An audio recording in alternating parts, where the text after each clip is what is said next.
संभल के। हाँ, कटा हुआ सर।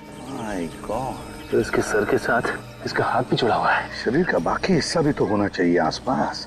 काम करो, पेड़ के आसपास देखो और कुछ मिलता है क्या। देखो।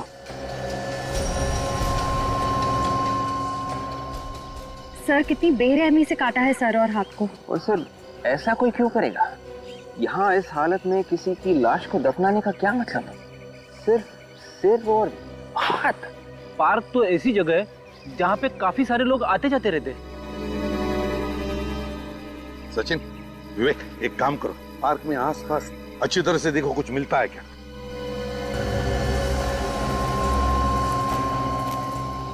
एक बात बताओ, तुम में से किसने इस हाथ को पहले देखा? साहब, ये कटा हुआ हाथ सबसे पहले मैंने देखा। तुमने देखा? जी साहब। तुम क्या करते हो इधर? जी साहब, साफ सफाई करते हैं। सफाई करते हो? इधर आओ, जरा बताओ, ये पार्क क्या 24 घंटे खुला रहता है? नहीं साहब, सुबह 7 बजे से लेकर शाम को 7 बजे तक खुला रहता है। यहाँ पे वॉचमैन या सिक्योरिटी गार्ड नहीं है क्या? नहीं साहब, यहाँ पे कोई चौकीदार नहीं रहता। ये पार्क सुबह 7 बजे से लेकर शाम के 7 बजे तक खुला रहता है। इसका मतलब है ये काम तब किया गया है जब ये पार्क या तो बंद था या फिर पार्क में कोई भी नहीं था उस वक्त किया है। सर, हाँ सर, यहाँ आसपास तो कुछ भी नहीं मिला सर। अबे ऐसा कुछ नहीं मिला सर। कुछ भी नहीं मिला? ये कैसे हो सकता है? तो शरीर का बाकी का हिस्सा कहाँ पर दफना दिया है? कहाँ छुपाया होगा? कोई बात नहीं, पता तो लगा ही लेंगे। इससे पहले एक काम करो, ये सिर और हाथ साळुंखे के पास भेज दो और इस आदमी का चेहरा, उसका स्केच सारे न्यूज़पेपर्स और टेलीविजन चैनल्स पर भेज दो।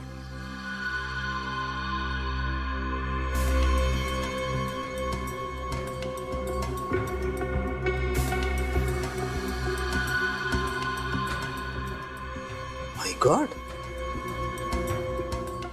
ये क्या है?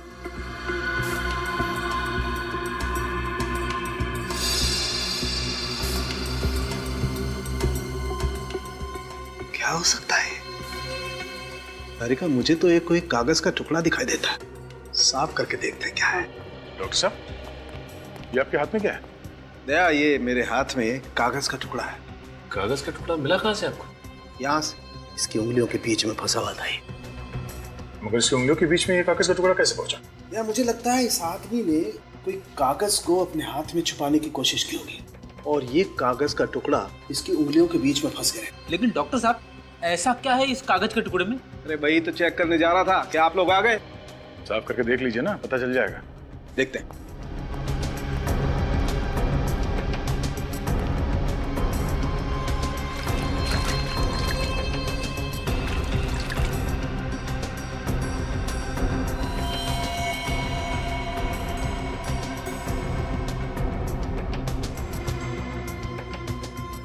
दया, ये तो कोई अखबार का टुकड़ा जैसा लग रहा है। बहुत ही पुराना अखबार का टुकड़ा। सर, इसमें फोटो जैसा कुछ है। कोई घटना या दुर्घटना की फोटो है। Right right, yes. सर, ये चौक लाइन से लगता है कि ये कोई हादसे की तस्वीर है। मगर सर, उसने ये फोटो छुपाया क्यों? कोई तो कारण होगा। इस आदमी के बॉडी के पार्ट्स हमें मिले हैं, हो सकता है उसका इस हादसे से कोई ना कोई संबंध हो। ये क्या? ये, हाँ सर, डेट जैसा कुछ है। हाँ, मतलब ये अखबार करीब 14-15 साल पुराना है। एग्जैक्टली। सर, हाँ, यहाँ पर कुछ है। क्या है?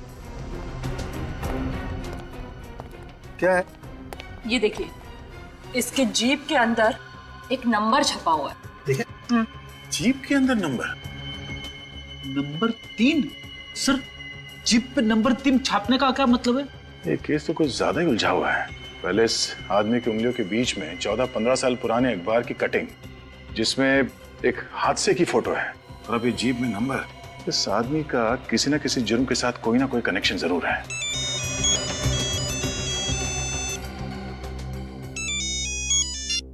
हेलो, हाँ, रिपोर्ट्स आ गई?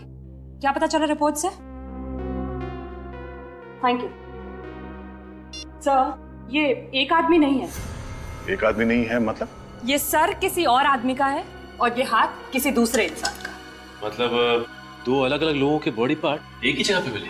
हाँ, पहले पेपर की कटिंग, अब ये जीभ में नंबर, दो लोगों का खून। हमें जल्दी से ये पता करना होगा कि ये दो लोग आखिर है कौन। अरे यार, ये क्या चक्कर है? एक और झटका। हाँ फ्रेडी, बहुत बड़ा झटका। ये इस आदमी के नाखूनों का रंग नॉर्मल नहीं है, कुछ अलग है। सर इसका क्या मतलब है? इसका मतलब ये नाखून चेक करने के बाद पता चलेगा।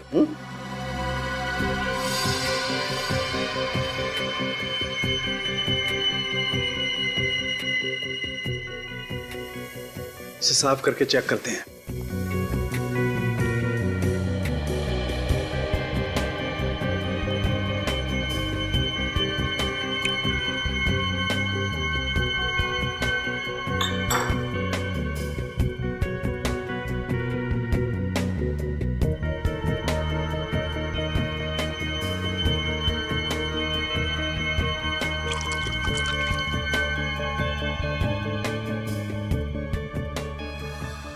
ओ, अब आई बात समझ में।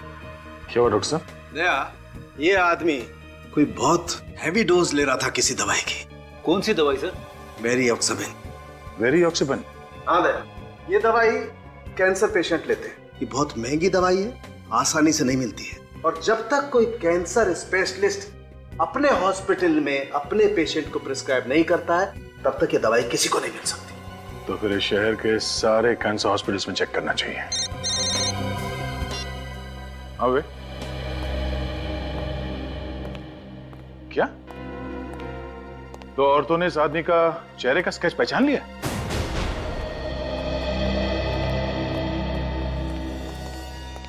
सर, विनय जी की वाइफ ने ना, और उनकी सेक्रेटरी आन्या। सॉरी, ये जो कुछ भी हुआ, क्या आप बता सकते हैं नैना जी, ये सब हुआ कैसे? कल शाम को सब्जियां लेने मार्केट गए थे, वापस नहीं आए। पता नहीं ये कैसे हो गया। मुझे ये भी पता नहीं कि उनके साथ ये किसने किया, क्यों किया। मुझे अब भी यकीन नहीं होता कि मेरे पति विनय अब नहीं रहे। जब वो घर वापस नहीं आ रहे थे तो आपने कोशिश नहीं की उन्हें कांटेक्ट करने की? मैंने उनको हर 2 मिनट के बाद फोन करने की कोशिश की, लेकिन उनका फोन बंद आ रहा था। ये विनय करते क्या थे? सर, वो लॉयर थे। वकील थे? जी सर। तो क्या आप दोनों बता सकती हैं कि किसने किया होगा? ये किसी पर शक है आपको? सर, ऐसा तो कोई याद नहीं। विनय सर बहुत ही नेक और शरीफ इंसान थे। वो लॉयर थे, पता नहीं किसी केस के सिलसिले में किसी के साथ कोई दुश्मनी हो तो पिछले कुछ दिनों में आपसे उन्होंने कुछ बताया या फिर आपने महसूस किया हो कि वो किसी केस को लेकर परेशान हो? मेरे पति विनय कोई भी केस के बारे में मुझसे कोई डिस्कशन नहीं करते थे। अभिजीत, समझ में नहीं आता कौन खून कर सकता है विनय का। बड़ी अजीब बात है ये।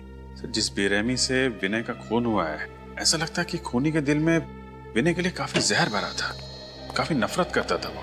वही लगता है। सर, सालुंके साहब को ब्रेसलेट पर कुछ मिला है। अच्छा, क्या मिला है? ब्रेसलेट का लोगो। ब्रेसलेट का लोगो?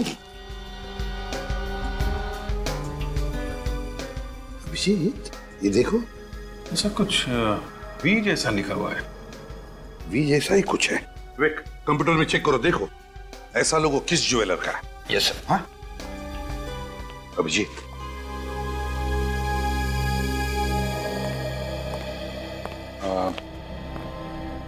आप लोगों ने यहाँ आके हमारी बहुत मदद की है। Thank you very much.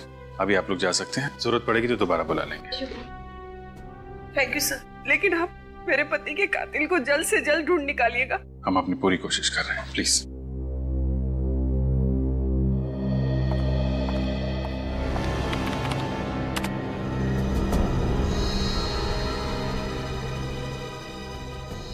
मिल गया सर, वरदान ज्वेलर्स। ये वही दुकान है जो अपनी सारी ज्वेलरी पे इसी तरह का लोगो इस्तेमाल करते हैं। कहाँ पर है ये Vardaan jeweller? Sir, Bandra west. Bandra west, Vardaan jewellers. Abhijit, इस वरदान ज्वेलर्स से पता चल जाएगा कि ब्रेसलेट खरीदा किसने था। बहन की शादी को 1 हफ्ता रह गया सर। आप घबराइए मत, कल शाम तक आपके गहने आपके घर पहुंच जाएंगे। नक्की? पक्का? मैं खुद आ जाऊं? नहीं नहीं, आप बस कल शाम तक गहने भिजवा दीजिए। ये सब अब मेरी जिम्मेदारी है। आप इत्मीनान से घर जाकर सो जाइए। ठीक है, नमस्ते। नमस्ते।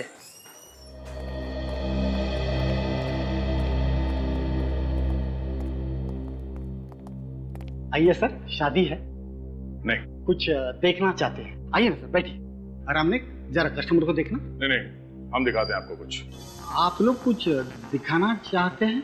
घबराइए मत, हम लोग सीआईडी से हैं। कुछ प्रूफ है? सीआईडी? हाँ, ये ब्रेसलेट देखिए, ये आपकी दुकान का है?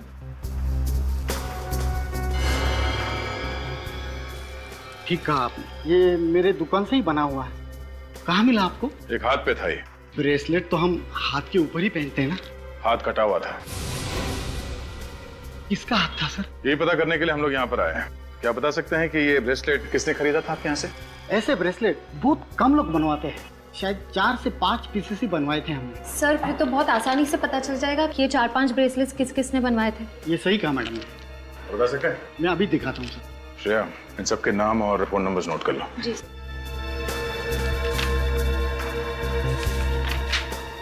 देखिए सर। अरे वाह, एड्रेस भी नोट किया है? जी sir. Rajesh 401 silver ring, Shantinagar, Bandra. Subhash Kandivali में रहता है। सुनील पनवेल का रहने वाला है, और रोकंडा ये बोरीवली में रहता है। इन सबके घर चल के देखना पड़ेगा। Hello doctor. आपने अपॉइंटमेंट लिया? मैं सीआईडी से हूँ, इंस्पेक्टर फ्रेडी। हेलो सर, आप यहाँ कैसे? मुझे आपकी मदद चाहिए थी। मैं आपकी क्या मदद कर सकता हूँ? डॉक्टर साहब, आपके हॉस्पिटल में वेरियोक्साबेन नाम की दवाई यूज की जाती है या नहीं? नो सर, ऐसी कोई दवाई यहाँ इस्तेमाल नहीं होती। ये बहुत ही रेयर दवाई है। Thank you. सर ये ब्रेसलेट काफी महंगा है, इसे खरीदने वाले चारों भी बहुत अमीर होंगे। हाँ श्रेया, ये बात तो है, पर इन चारों में से ये ब्रेसलेट पहना किसने? राजेश, सुभाष, सुनील या रोकंडा? ये तो वहाँ घर पे जाने के बाद ही पता चलेगा। तुम्हारा रोना धोना सुनने के लिए मैं सीआईडी में नहीं हूँ फ्रेडी। काम खत्म करो और इसी वक्त केयर हॉस्पिटल में आ जाओ, इसी वक्त। Excuse me ma'am. यस, मुझे आपके हॉस्पिटल के किसी कैंसर स्पेशलिस्ट से मिलना है। आपने अपॉइंटमेंट ली थी? जी नहीं। सर आपका नाम? एसीपी प्रद्युमन, सीआईडी से। ओह, सीआईडी से। आप लोगों को तो तकलीफ होते रहती होगी। मैम प्लीज जरा डॉक्टर साहब को बुलाइए, मुझे जरूरी काम है। डॉक्टर चंद्रा बस आते ही होंगे। ओके। लो आ गए। हाँ जी, हाँ ठीक है, ओके। अविनीत, क्या पता चला वेरियोक्साबेन के बारे में? चलो ठीक है, कोई बात नहीं, तुम इसी वक्त आ जाओ केयर हॉस्पिटल में। ओके। एक मिनट, पहले आप मुझे ये बताइए कि ये दवा आप किस तरह से ले रही हैं? पहला डोज सुबह नाश्ते के बाद, दूसरी दोपहर को क्यों, जबकि मैंने लिख कर दिया था कि आपको शाम को लेना है। मैम आपको मालूम है आपके नाक से और दिमाग से खून आ सकता है। आप अभी और इसी वक्त हॉस्पिटल में आके मुझसे मिलिए। ये पेशेंट भी ना। डॉक्टर चंद्रा। यस। मैं एसीपी प्रद्युमन, सीआईडी से। क्या हुआ? एक दवाई है वेरियोक्साबेन नाम की, क्या आपने उसके बारे में कुछ सुना है? वेरियोक्साबेन? जी बिल्कुल सुना है, और मैं अपने पेशेंट को दे भी रहा हूँ। आप ये दवाई अपने पेशेंट्स को दे रहे हैं? जी। तो मैं सही जगह पर आ गए। बता सकते हैं कितने पेशेंट्स को दे रहे हैं आप? अब तक यही कोई लगभग 3 पेशेंट्स को दिए। 3 पेशेंट्स को? जी हाँ। आप रेडी? देखो डॉक्टर साहब 3 पेशेंट्स के नाम देंगे, वो लिख लेना। अब बोलिए। पहले है वैभव, ये सांता क्रूज के रहने वाले हैं। वैभव। दूसरे हैं अरुण, ये अंधेरी में रहते हैं। अंधेरी। और तीसरे हैं रोकांडा, ये बोरोवली से हैं। रोकंडा? जी। Thank you very much doctor. It's my pleasure. Sir वैसे हुआ क्या है? खून का मामला है। खून का मामला है? जी। देखिए सर, अगर इस मामले में किसी तरह की मदद की जरूरत हो तो प्लीज मुझे याद कर लीजिएगा। Thank you very much sir. Amina, देखो इन 3 पेशेंट्स के नाम मिले, जो लोग ये दवाई ले रहे हैं। इन तीनों पेशेंट्स की जानकारी दया और बाकी लोगों को देना। विनीत का फोन। हाँ विनीत। सर, हमें यहाँ से 3 पेशेंट्स के नाम मिले हैं। क्या? हॉस्पिटल से 3 नाम मिले? जी सर। अच्छा, जो ब्रेसलेट हमें लाश के हाथ पर से मिला, वैसे ब्रेसलेट 4 लोगों ने खरीदे हैं। 4? हाँ, 4 लोगों ने। उनके नाम है राजेश, सुभाष, सुनील और रोकंडा। रोकंडा? हाँ, रोकंडा। ये नाम तो हमारी लिस्ट में भी है सर। हाँ? Yes sir. ओह ठीक है, हम उसके घर जाते हैं। Okay sir. ओके। ये रोकंडा कहाँ रहता है? बोरीवली में सर। बोरीवली में? ये रोकंडा वही फेमस सिंगर तो नहीं जिसके शोज होते रहते हैं? लगता तो वही सर। सर अगर ये वही फेमस सिंगर है और वो कटा हुआ हाथ उसी का है, तो मीडिया में तो वो कटा हुआ हाथ रोकंडा का है या नहीं, या फिर उसने ये ब्रेसलेट किसी को गिफ्ट दिया है, ये तो बेल बजाने के बाद ही पता चलेगा।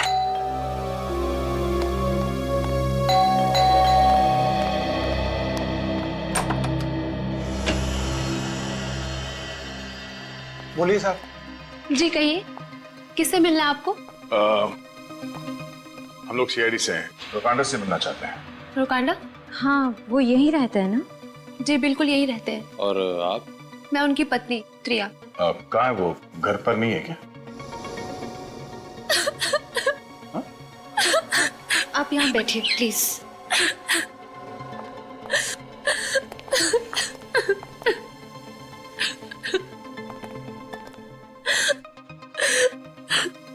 आप रो क्यों रही हैं? रोकांडा कहाँ है? उनका कल से कोई अता पता नहीं है। बता के नहीं किया कि कहाँ जा रहे हैं? नहीं सर। आखिरी बार कब देखा था आपने? कल, और आज उनका शो भी था। कितने फोन आ रहे हैं सुबह से। क्या बताऊं मैं, किसको बताऊं कि रुकांडा कहाँ है। इनफैक्ट उनका फोन भी बंद आ रहा है। मुझे बहुत घबराहट हो रही है सर। प्लीज शांत हो जाइए। कैसे शांत हो जाऊं सर? आज सुबह मैंने पुलिस स्टेशन में मिसिंग रिपोर्ट भी लिखवाई थी। मिसिंग रिपोर्ट भी लिखवाई आपने? गायब कहाँ हो गया?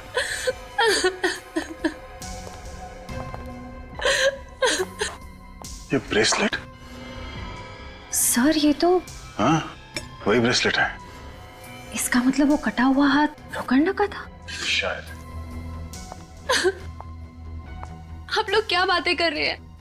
कहीं कुछ गड़बड़ तो नहीं है ना? नहीं। अच्छा आप ये बताइए कि रोकांडा को कैंसर की बीमारी है? हाँ, पर आप लोगों को?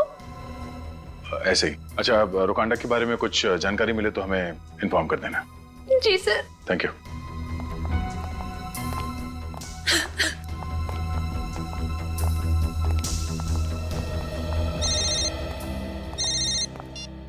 हेलो। हाँ, क्या? कहाँ पे?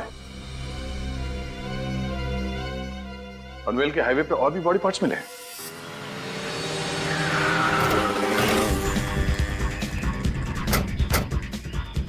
मैं फोन करके खबर दी लाश के टुकड़ों के बारे में।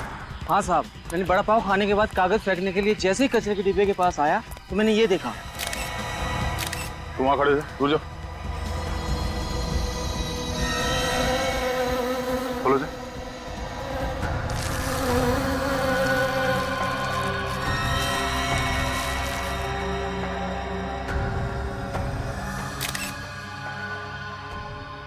बॉडी के टुकड़े तो बिल्कुल वैसे ही हैं जैसे हमें उस पार्क में मिले थे। हाँ सर, इस लाश की हालत बिल्कुल वैसी है जैसे पहले की है। और सर बाकी का शरीर भी गायब है। खूनी ने लाश के टुकड़े को बड़ी सफाई के साथ इस प्लास्टिक की थैली में डाल के यहाँ पे कचरे के डब्बे में फेंक दिया। लेकिन सर कोई खूनी ऐसा क्यों करेगा? मैं भी वही सोच रहा हूँ। सर कहीं इन दोनों का खूनी कोई एक इंसान तो नहीं है? हो सकता है निखिल, मैं इस तरह से लाश को काट के फेंकने का क्या मतलब हो सकता है? इसके पीछे कोई ना कोई वजह तो होगी। एक मिनट, जरा हाथ हटा। इसका चेहरा देखो जरा ध्यान से। सर कहीं ये रोकांडा तो नहीं? ये वही फेमस सिंगर रोकांडा है। सर इसका मतलब पहले किसी ने इसे किडनैप किया और फिर इसका खून कर दिया। ऐसा लगता है श्रेया। मुझे तो लगता है कि वो वकील विनय है, उसे भी पहले किडनैप किया और मारा है।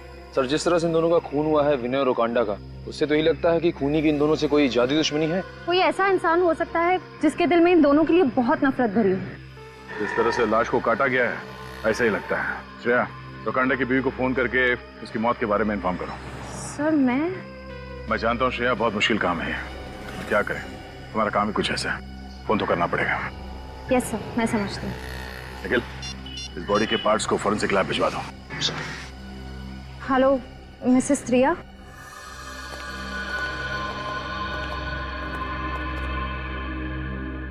क्या हुआ साळुंखे? इतना परेशान क्यों दिख रहा है तू? बॉस बात ही ऐसी है, तुम्हें पता लगेगा ना, तुम्हारी भी यही हालत होने वाली है। ऐसे क्या बात पता चल गई साळुंखे साहब? बात ये है कि ये सर जो आप पिछली बार लेकर के आए थे वो इस हाथ से मैच करता है जो आप अभी लेकर के आए। मतलब ये कि इस बार लाया हुआ हाथ और पिछली बार मिला हुआ सर वो एक आदमी का है, और पिछली बार लाया हुआ हाथ और इस बार मिला हुआ सर वो दूसरे आदमी का है। मतलब ये लाश लॉयर विनय की है और ये रोकांडा की? बिल्कुल। मतलब खूनी ने दोनों लाशों को काटा, उनके अंगों की अदला बदली की, फिर अलग अलग जगह पे छुपा दिया। ये चल क्या रहा है खूनी के दिमाग में सर? हाँ सर, कोई खूनी ऐसा क्यों करेगा? लगता है पूरा पागल है सर, कोई साइकोपैथ है। कोई ना कोई वजह तो है विवेक, कोई ना कोई वजह तो है जो खूनी ऐसे कर रहा है। सर ऐसी क्या वजह हो सकती है ये सब करने की?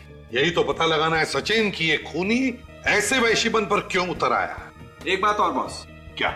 वो ये, उस सर की जीभ पर भी वैसा ही अंक लिखा हुआ है जैसा इस जीभ पर लिखा हुआ है। मतलब विनय की जीभ पर जो 3 नंबर लिखा हुआ है, बिल्कुल वैसा ही 3 नंबर रोकांडा के जीभ पर। बिल्कुल वैसा ही 3 नंबर। क्या राज हो सकता है इस 3 नंबर का?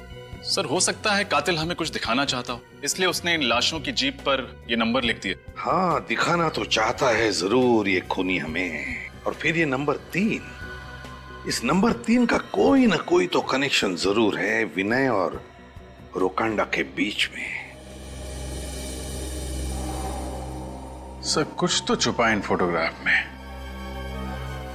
कुछ तो कहने की कोशिश कर रही हैं ये फोटोग्राफ्स। मगर क्या अभिजीत, क्या हो सकता है?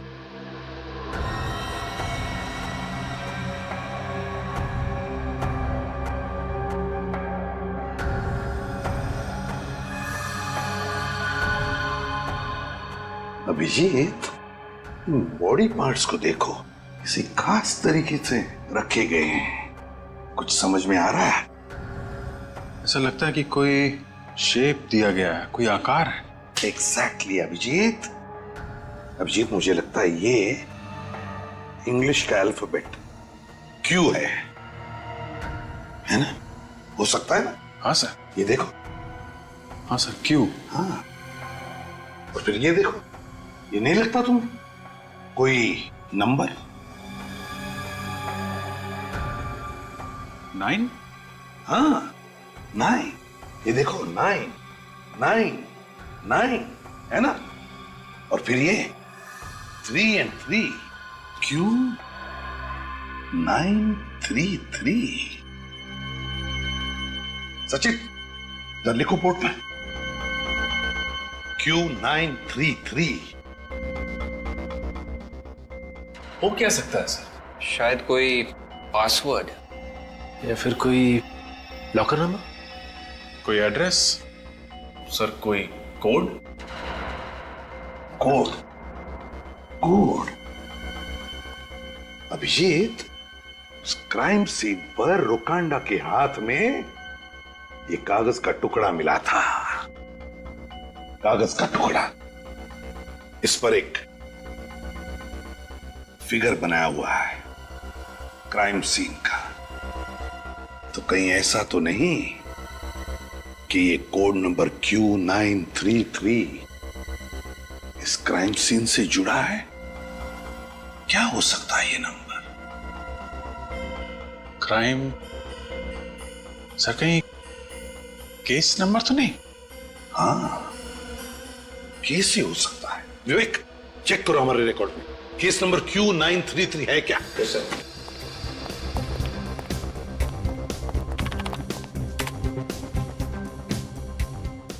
यस सर, इस नंबर का एक केस है, ये 1998, 14 साल पुराना केस है। हाँ सर, इस केस में मुजरिम चंदू को 14 साल की सजा हुई थी सर, मर्डर के जुर्म में। चलो, और कुछ ही दिनों पहले वो जेल से छूटा। किसका केस सब? सर, ये केस कोई विनय हैंडल कर रहा था सर, लॉयर विनय। विनय? सर कहीं ये लॉयर विनय वही तो नहीं जिसकी हमें लाश मिली? हो सकता है। और डिटेल्स देखो। Yes sir. सर, इस केस में एक ही विटनेस था सर, सिंगर रोकांडा। रोकांडा? रोकांडा और विनय? मतलब से ये दोनों लाशें रोकांडा और विनय की इसी केस से जुड़ी हुई है, केस नंबर Q933। हाँ, फिर देखो विवेक, इन्वेस्टिगेटिंग ऑफिसर कौन था? सर, कोई इंस्पेक्टर प्रकाश। प्रकाश? क्या हुआ सर, आप प्रकाश को जानते हैं क्या? बिल्कुल जानता हूँ, कॉलेज के दिनों से जानता हूँ, पुराना दोस्त है मेरा वो। सर तो फिर तो उनसे सारी डिटेल्स मिल जाएंगी केस की। हाँ अभिजीत, लेकिन पहले ये चंदू जिस जेल में था वहां से उसकी पूरी जानकारी निकालनी चाहिए। तब तक मैं इस इंस्पेक्टर प्रकाश से जाकर मिलता हूं। Excuse me. जी कहिए। हम लोग सीआईडी से, हमें एक कैदी के बारे में कुछ जानकारी चाहिए। सर बैठिए ना। नहीं, ठीक है। जी बताइए, किसके बारे में आप लोग जानना चाहते हैं? चंदू। चंदू जो खून के जुर्म में यहाँ बंद था? हाँ वही। आप उसके बारे में हमें कुछ बता सकते हैं? वो किसी का खून करके यहाँ आया था और इस केस में ये साबित हुआ था कि उसने पैसों के लिए किसी का खून किया था और उसने 13 साल की सजा भी काटी थी। 13 साल? जी हाँ, और अभी 2-4 महीने पहले वो जेल से छूट के गया। अच्छा, उसकी सजा पूरी हुई थी या पहले ही छूट गया? नहीं, उसे 14 साल की सजा हुई थी, लेकिन उसके अच्छे बर्ताव को देखते हुए सरकार ने उसकी 1 साल की सजा माफ कर दी। अच्छा, सजा काटने के बाद अब कहाँ मिलेगा, कुछ अंदाजा है आपको? नहीं सर, हमारे रिकॉर्ड में उसका कोई पता नहीं है। अच्छा, कोई ऐसी जगह जानते हो जहाँ वो अक्सर पुलिस से छिपने के लिए इस्तेमाल करता था?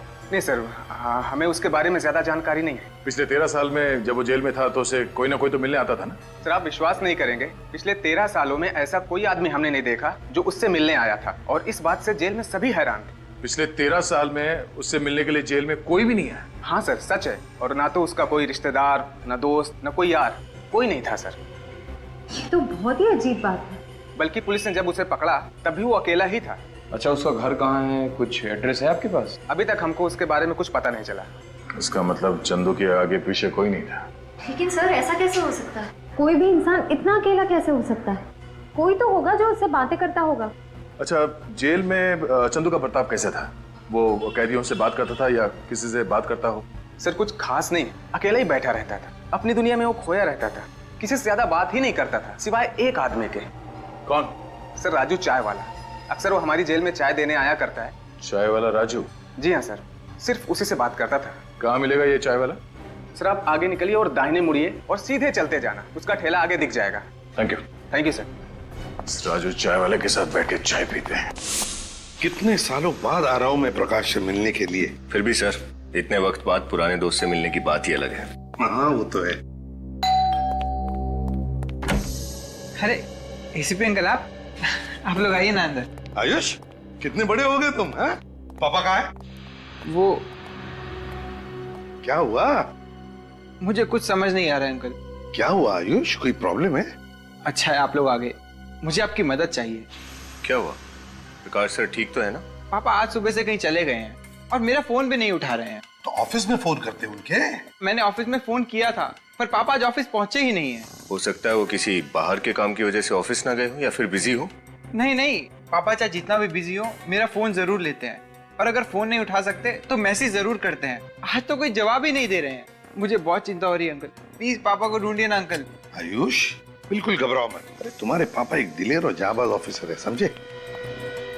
आयुष एक बात बताओ, क्या पापा ने कभी तुम्हारे साथ किसी पुराने केस के बारे में कभी बात की थी? मेरा मतलब है case number Q933। Case number Q933 के बारे में तो मालूम नहीं, लेकिन पापा किसी पुराने केस को लेकर चिंतित जरूर थे। पुराने केस को लेकर? किसकी केस? कौन सी केस? वो किसी चंदू नाम के आदमी का केस था। चंदू? चंदू की केस? यही तो केस है, केस नंबर Q933। ये केस तो 14-15 साल पुरानी केस है और 10 साल पहले पूरी भी हो गई थी। फिर इस केस को लेकर प्रकाश। पापा का फोन चालू है? जी अंकल। इधर लगाओ। अंकल बेल जा रही है पर कोई उठा नहीं रहा है। हाँ बेल तो जा रही है, कोई उठा नहीं रहा है। फ्रेडी काम करो, प्रकाश का सेल फोन ट्रैक करो, देखो इस वक्त कहां पर है और कहां जाता है। ये सर। ये लो बेटा।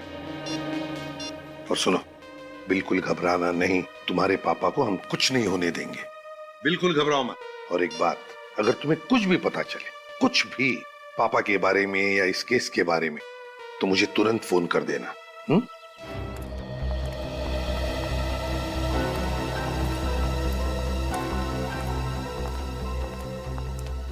हो रहा राजू?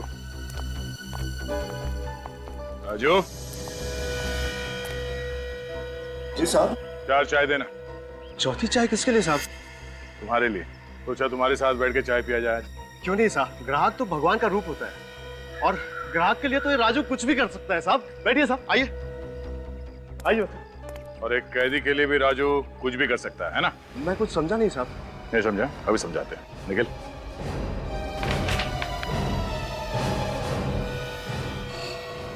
ये कौन है? मैंने तो इसे कभी नहीं देखा। कभी नहीं देखा? सच बोल, झूठ मत बोल। जेल में जाता था ना उसके लिए चाय लेकर? आप लोग क्या कह रहे हैं साहब? मेरी तो कुछ भी समझ में नहीं आ रहा। एक हाथ पड़ेगा ना तो सब कुछ बताना शुरू कर देगा। बोल। मुझे कुछ नहीं पता साहब, मुझे कुछ नहीं पता साहब, मैं इसे नहीं जानता साहब। वैसे नहीं मानेगा? क्या था? तुम हटी? हाँ साहब, धुन ढट गई साहब, मैं बताता हूँ। ये साहब, ये चंदू है साहब। सिर्फ इतना याद आया या कुछ और भी बताना चाहता है तू? मैं इसे जेल में चाय देने जाया करता था, इसे मेरी चाय बहुत पसंद थी साहब। बस इतना ही? हमने तो सुना है कि तुम्हारी और चंदू की बहुत अच्छी दोस्ती थी।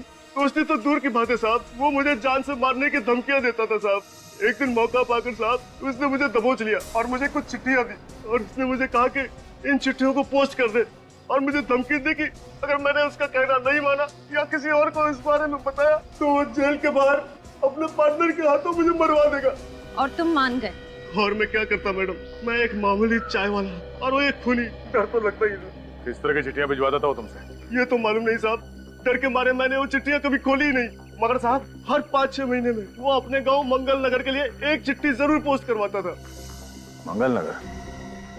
मतलब उसका परिवार मंगल नगर में रहता है? और हाँ साहब, उसने जो आखिरी चिट्ठी पोस्ट करने के लिए दी थी वो कुछ दिनों बाद वापस आ गई थी साहब। वापस आ गई? क्यों?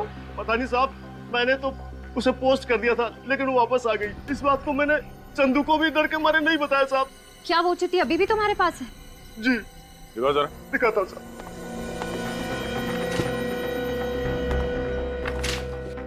अनीता चंदू, मंगल नगर, जनार्दनगढ़। प्यारी अनीता, कैसी हो? आशा करता हूँ कि वहाँ सब कुछ कुशल मंगल है। मेरी प्यारी शीला बिटिया कैसी है? ख्याल रखना उसका, बहुत याद आती है उसकी। बस कुछ और दिन इंतजार कर लो, फिर मैं जल्दी ही तुम लोगों के पास आ जाऊंगा। तब तक अपना और मेरी प्यारी बिटिया शीला का ध्यान रखना। तुम्हारा चंदू। चिट्ठी से लगता है कि ये चंदू अपने परिवार वालों को बहुत याद करता है, खास करके अपनी बेटी शीला को। चिट्ठी से तो ऐसा ही लगता है। मैं चंदू की बीवी और उसकी बेटी से मिलना चाहिए।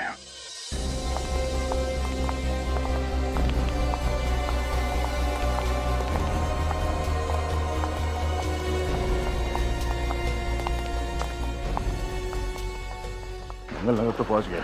ये पता करना होगा कि चंदू के परिवार रहता कहाँ। सर किसी से पूछ लेते हैं। ऐसे छोटे गांव में तो सब एक दूसरे को जानते होंगे। ये आदमी औरत जो घर से बाहर निकले, इनसे पूछो जरा। सुनिए भाई साहब, आप जानते हैं चंदू कौन है? अब चंदू? कौन चंदू? हम किसी चंदू को नहीं जानते। चलो। देखिए घबराइए मत, हम लोग सीआईडी से हैं। सीआईडी? हम जानते हैं कि चंदू का परिवार इसी गांव में रहता है। सिर्फ यही जानना है कि वो रहता किस घर में है। देखिए साहब, अब हमें किसी मामले में मत घसीटिए। हमने कुछ नहीं किया है, हमने तो बस सुना है कि चंदू एक मुजरिम है और वो अभी जेल में। हाँ साहब, हम पुलिस और कोर्ट कचहरी के चक्कर में नहीं पड़ना चाहते। देखिए आप लोग बिना बात के परेशान हो रहे हैं। डरने की कोई बात नहीं है, हम लोग यहाँ से पूछताछ करने के लिए आए हैं। आप लोगों को कुछ नहीं होगा, डरिए मत, भरोसा रखिए। सीआईडी आप लोगों की सुरक्षा के लिए, परेशान करने के लिए नहीं। देखिए भाई साहब, बस इतना बता दीजिए कि ये चंदू रहता कहाँ है? रहता है नहीं साहब, रहता था। रहता था? अब तो ना वो यहाँ है ना उसके घर वाले। कहाँ गए वो लोग? ये तो नहीं मालूम। चंदू की बीवी और उसकी बेटी शीला यहाँ रहते थे, लेकिन 6 महीने पहले ही चंदू की बीवी मर गई। बहुत बीमार थी बेचारी। और उसकी बेटी शीला, वो कहाँ गई? उसकी माँ के देहांत के बाद तो वो बिल्कुल अकेली हो गई थी। बेचारी घर बेच के चली गई। आप जानते हैं वो कहाँ है? उसका पता, फोन नंबर, कुछ भी? उसके बारे में तो हमें कुछ नहीं पता। बस शीला जाते जाते हमारा आशीर्वाद लेके गई। बहुत अभागन बच्ची थी वो, जिंदगी ने आंसुओं के सिवाय उसे कुछ भी नहीं दिया। शीला दिखती कैसी है? आप लोग के पास कोई तस्वीर है उसकी? हाँ साहब, अपने जन्मदिन पर हमारी बेटी ने एक फोटो ली थी उसकी। क्या हम वो फोटो देख सकते हैं? जी। चंदू अपने परिवार वालों से इतना प्यार करता था, उसके बाद भी जेल से छूटने के बाद अपने गांव क्यों नहीं आया? और सर, उसकी बेटी भी घर बेचकर चली गई, वापस ही नहीं आई, ये जानते हुए भी कि उसके पिता की रिहाई को ज्यादा वक्त नहीं है। बेटी का तो पता नहीं। चंदू कहीं पे छुप के बैठा है। अगर उसने दोनों खून किए हैं तो जाहिर सी बात है कि वो ना तो इस गांव में आएगा और ना ही अपने घर में। ये शीला है। क्या हम ये फोटो रख सकते हैं? ये वही एरिया है जहाँ पे प्रकाश सर का मोबाइल फोन ट्रैक किया गया है। इसी एरिया में? हाँ सर। प्रकाश को फोन करता हूँ। फोन चालू है, बेल भी जा रही है। हम प्रकाश सर के मोबाइल फोन के नजदीक पहुंच गए। गुड। लेकिन एक बात मेरी समझ में नहीं आ रही। क्या? प्रकाश सर इतनी सुनसान जगह में करने क्या आए होंगे? कहीं ऐसा तो नहीं कि कोई उन्हें जबरदस्ती उठा के यहाँ पे लाए? हो सकता है। मुझे लगता है प्रकाश जरूर जानता है कटे हुए सिर और हाथों के बारे में। जरूर जानता है प्रकाश। सर, हम प्रकाश सर के मोबाइल फोन के बहुत नजदीक पहुंच गए सर। ट्रैक करते रहना पड़ी, ट्रैक करते रहना। विनीत, विनीत, रोको रोको रोको रोको रोको।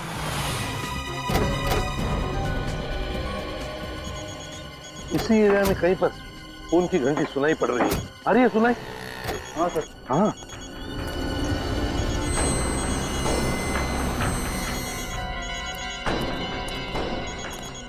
देखो आसपास कहीं फोन है क्या? हो रहा फोन।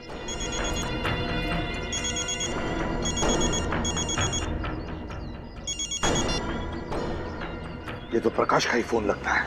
इसका मतलब है प्रकाश यहीं कहीं आसपास ही होना चाहिए। मुझे तो डर लग रहा है सर, कहीं प्रकाश सर के साथ कुछ हो ना गया हो। चुप रहो फ्रेडी, चुप चुप बोलो। अपनी अपनी गन निकालो। प्रकाश की जान को खतरा हो सकता है। पूरा है घर। मुझे लगता है सर कि प्रकाश सर इसी घर के अंदर होंगे। चलकर देखते हैं। जरा सी भी भूल हो गई तो प्रकाश की जान को खतरा हो सकता है।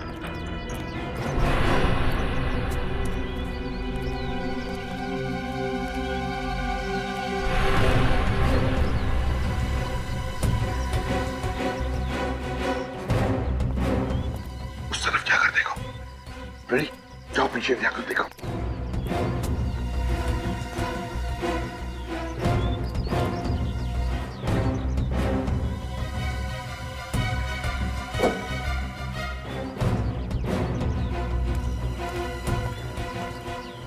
उधर कुछ नहीं दिख रहा है सर। सर हाँ, बाहर से तो कुछ दिखाई नहीं दे रहा। ठीक है, कोई बात नहीं। घर के अंदर घुसते मगर सावधानी से। प्रकाश की जान को खतरा हो सकता है, उसके साथ अंदर कोई हो भी सकता है?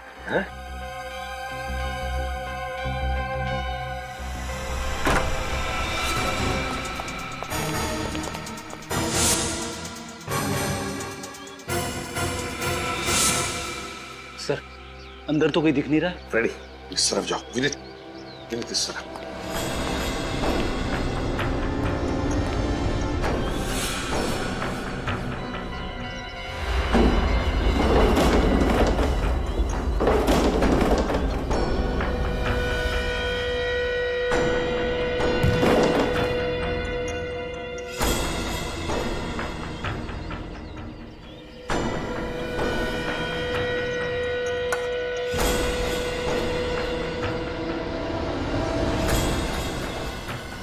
माय गॉड, प्रकाश! मेरी जल्दी से पानी लेकर आओ।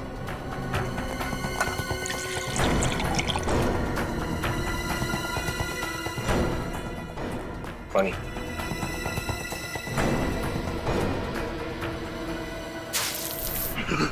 कौन हो? कौन हो तुम? कौन हो? देखो देखो, तुम लोग मुझे नहीं मार सकते, नहीं मार सकते। मुझे जाने दो मुझे, जाने दो। मेरी तरफ देखो, देखो मुझे। मैं प्रद्युमन, एसीपी प्रद्युमन, तुम्हारा दोस्त प्रकाश। तुम यहाँ कैसे? बताता हूँ, उठा उसे।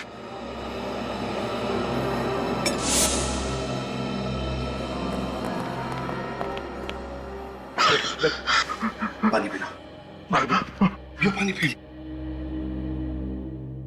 प्रकाश। प्रद्युमन, बताओ क्या? कोई मुझे यहाँ ले आया और इसने मुझे बहुत मारा और फिर मुझे मरने के लिए छोड़ दिया। हम लोग कहाँ हैं? वो क्यों मेरी जान लेना चाहता है? मैंने क्या किया? फिक्र मत करो, घबराओ मत। अब हम तुम्हारे साथ हैं। जो भी है तुम्हारा बाल तक बाका नहीं कर सकेगा, समझे? तो सब बताओ, है कौन है? तुम यहाँ पर कैसे आ गए? कौन लेकर आया तुम्हें यहाँ पर? मुझे नहीं पता। मैं जब ऑफिस जा रहा था तो किसी ने मुझे किडनैप कर लिया और मुझे लेके यहाँ आ गया। सर उसका चेहरा नहीं देखा आपने? नहीं देखा, उसने मेरी आंखों पे पट्टी बांध दी थी। अच्छा बात बताओ, तुमने उसकी आवाज तो सुनी होगी, तो कुछ याद आता है उस आवाज से? शायद वो आवाज किसकी है तुम्हें पता होगा। अगर आवाज सुनी होती तो जरूर बता देता, लेकिन उसने मुझसे कुछ बात ही नहीं की। बस वो पागलों की तरह मुझे मारता रहा मुझे। और मैं, लगता है बहुत गहरी दुश्मनी है तुम्हारे साथ उसकी। तड़पा कर मारना चाहता था वो तुम्हें, मगर हम आ गए ना। घबराओ मत, नीचे यहाँ से चलो। पापा, ये क्या हालत होगी आपकी? किसने की? हाँ बेटा, मैं ठीक हूँ, चिंता मत करो। और उस किडनैपर से मिलने के बाद तो बिल्कुल ठीक हो जाऊंगा। किसने किया किडनैप आपको? कौन था वो? एसीपी अंकल, पापा के साथ ये सब करने की किसकी हिम्मत हो सकती है? आयुष बेटा हिम्मत रखो, हम भी उसी आदमी को ढूंढने की कोशिश कर रहे हैं। शुक्र है प्रकाश सर हमारे साथ है, सही सलामत है। हाँ, ये बात तो है, आप लोग वक्त पर आ गए, वरना वो किडनैपर मेरे पापा को। आयुष, तुम एक जाबाज पुलिस ऑफिसर के बेटे हो, और जाबाज पुलिस ऑफिसर का बेटा कभी रोता नहीं है, डरता नहीं है वो किसी से। घबराओ मत, हम तुम्हारे पापा को कुछ नहीं होने देंगे। प्रकाश, तुम्हें उन लोगों के बारे में कुछ भी याद नहीं आ रहा? जरा याद करने की कोशिश करो, कुछ याद आ रहा है? सर प्लीज कुछ तो याद करने की कोशिश कीजिए। आपकी छोटी से छोटी बात उस किडनैपर को पकड़ने में हमारी मदद कर सकती है, प्लीज। तुम लोग समझ नहीं रहे हो, मुझे कुछ याद नहीं आ रहा है। मैं बस रास्ते से किडनैप हो गया और किडनैपर ने मेरे मुंह और आंखों पे पट्टी बांध दी। फिर वो मुझे वहां ले गया जहां से आप लोगों ने मुझे बचाया।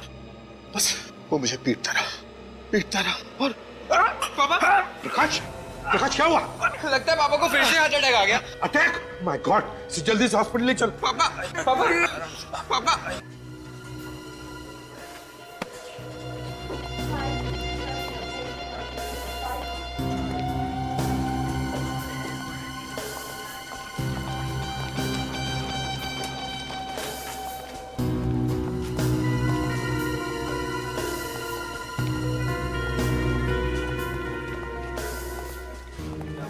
जो भी अंदर जाएगा, फिर वो चाहे हॉस्पिटल का स्टाफ ही क्यों ना हो, नजर रखना अच्छी तरह से।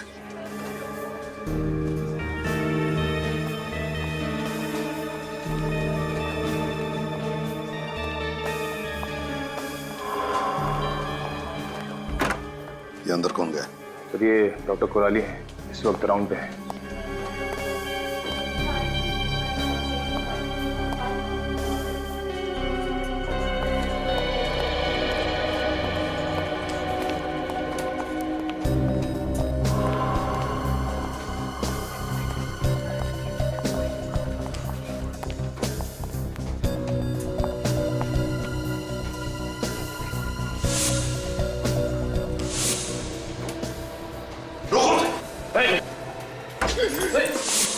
पकड़ो उसे!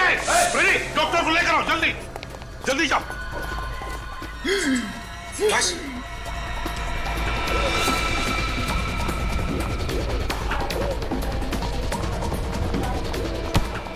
रुक जाओ, भागने का कोई रास्ता नहीं है। तो शीला, तो तुम हो? किस नाम से बुलाया तुम्हें? आन्या या शीला? वाह, कितनी सफाई से अपने चेहरे के साथ साथ अपनी पहचान भी बदल ली। मगर अफसोस, चेहरा बदलने के बाद भी सीआईडी से बच नहीं पाई तुम। आप ये मत समझिए कि मैं इसलिए रो रही हूँ कि मुझे अपने किए का अफसोस है, बल्कि मैं इसलिए रो रही हूँ कि मैं प्रकाश की जान नहीं ले पाई। विनय और रोकांडा, उनकी जान लेकर क्या मिला तुम्हें? क्या हासिल किया तुमने? उन्हें क्या हासिल हुआ मेरे बाबा की जिंदगी बर्बाद करके? मेरे बाबा तो निर्दोष थे। 15 साल उन्हें सलाखों के पीछे सजा काटनी पड़ी, और जब वो जेल से बाहर आए तो उनकी मौत हो गई। क्या? जेल से निकलने के बाद तुम्हारे बाबा की मौत हो गई थी? हाँ, मेरे बाबा की मौत हो गई, और मरते मरते उन्होंने मुझे बताया कि उनके साथ नाइंसाफी हुई थी। 15 साल वो मुझसे मिलने के लिए तड़पते रहे। एक अच्छे खासे परिवार को बर्बाद कर दिया उन लोगों ने। बदला तो मुझे लेना ही था। आपकी वजह से मेरा बदला अधूरा रह गया। बदला? सच पता है क्या है? सच ये है कि तुम्हारे बाबा निर्दोष नहीं थे, खूनी थे। वो खूनी, एक मासूम की जान ली उन्होंने। ऐसा नहीं हो सकता, मेरे बाबा निर्दोष थे, खूनी नहीं हो सकते। ऐसा ही हुआ। झूठ बोला तुम्हारे बाबा ने तुमसे कि वो निर्दोष है, और तुम बदला लेने के लिए निकल पड़ी। तुम्हारी बदले की आग ने 2 मासूम लोगों की जानें ली, विनय और रोकांडा की। भूल गई तुम कि बदले की आग में खुद के सिवा और कोई नहीं जलता, और मिलता क्या है? सिर्फ खालीपन और किए कर्मों का बोझ। बहुत गलत किया तुमने शीला, कानून को अपने हाथों में लिया। अफसोस, तुम्हें तो अब फांसी ही होगी।